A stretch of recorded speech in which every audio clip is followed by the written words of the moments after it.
return to the movie pit. A lot has happened since my last post. I'm in film school now, that being only one of the many things that has been going on in my life.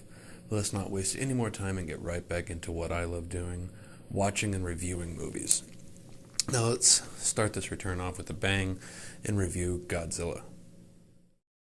This thing's only 200 miles off the eastern American seaboard. We don't even know what the hell it is.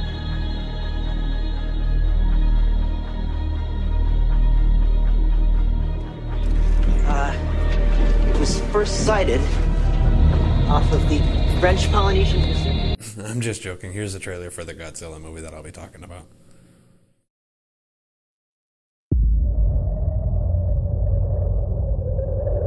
I want to talk to somebody in charge.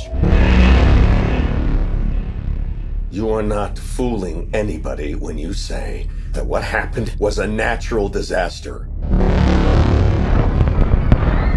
You're lying. It was not an earthquake. It wasn't a typhoon.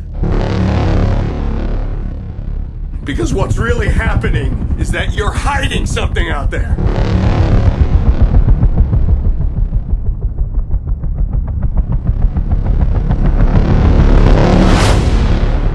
And it is going to send us back to the Stone Age.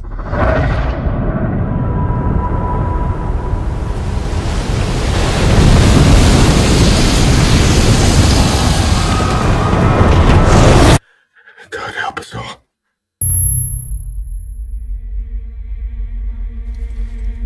In 1954, we awakened something. Well, there's nuclear tests in the Pacific. Not tests. They were trying to kill it.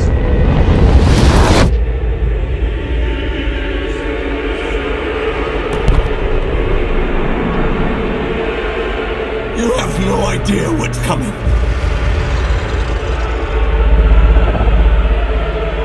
Can you kill it?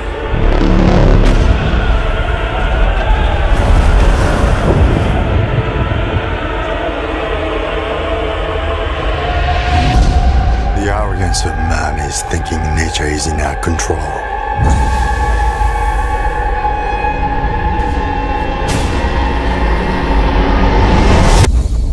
And not the other way around.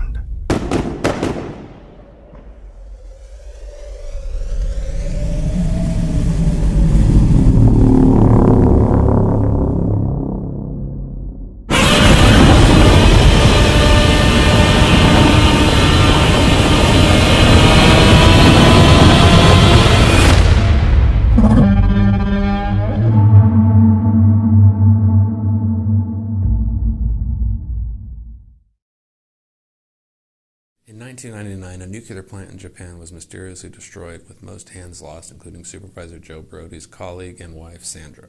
Years later, Joe's son, Ford, a U.S. Navy Ordnance Disposal Officer, must go to Japan to help his estranged father, who obsessively searches for the truth of the incident. In doing so, father and son discover disaster's secret cause on the wreck's very grounds. This enables them to witness the reawakening of a terrible threat to all of humanity, which is made all the worse with a second secret revival elsewhere. Against this cataclysm, the only hope for the world may be Godzilla, but the challenge for the King of the Monsters will be great, even as humanity struggles to understand the destructive ally they have. I have to say, when I first heard about this film, I was both extremely excited and scared as hell, because we all know what happened the last time America tried to bring the King of Monsters to the big screen. But this time, at least, was 100% different, starting with the fact that it's 100% less Matthew Broderick. Now, not that he was the issue with the first film, but I'm not really going to head down that path. I thought this film was actually amazing from start to finish. There were no points during watching this movie that I felt bored or restless. Sure, growing up a huge Godzilla fan, watching this without either reading subtitles or watching some very bad overdubbing was a little deflating, but the acting, story, and overall look at this film pushed all that to the side. Let's start with the acting. Bryan Cranston, that's right, Walter White himself goes up against Godzilla in this big screen adaptation. I have to say, I loved his performance in this film.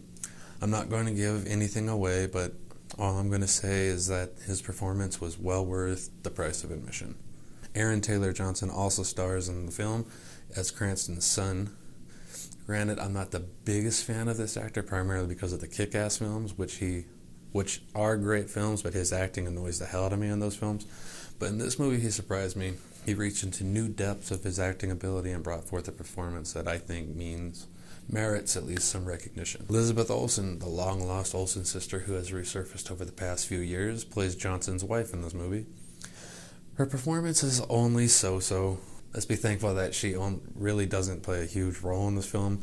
Maybe she should have showed her tits in this like she seems to do in every other film that she makes. The visual effects in this film are what really actually surprised me with the movie.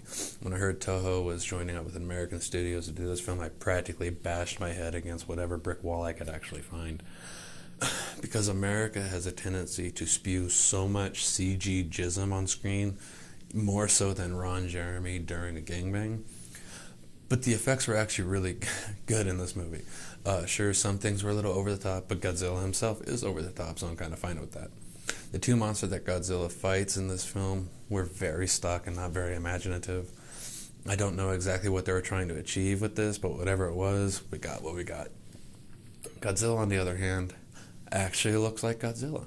Despite the fact that Godzilla doesn't have quite such a short and stubby neck, he looked fucking amazing.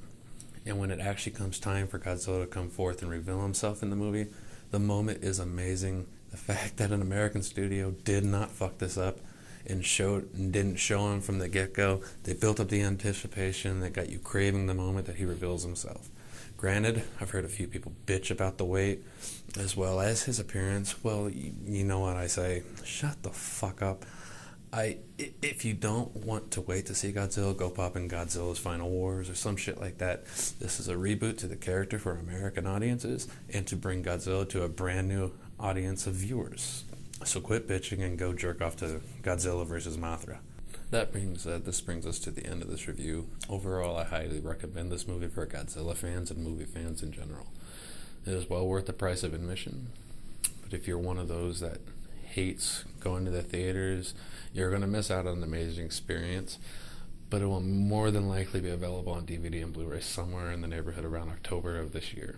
Thank you again for returning to the Movie Pit, and stay tuned for more reviews in the weeks to come.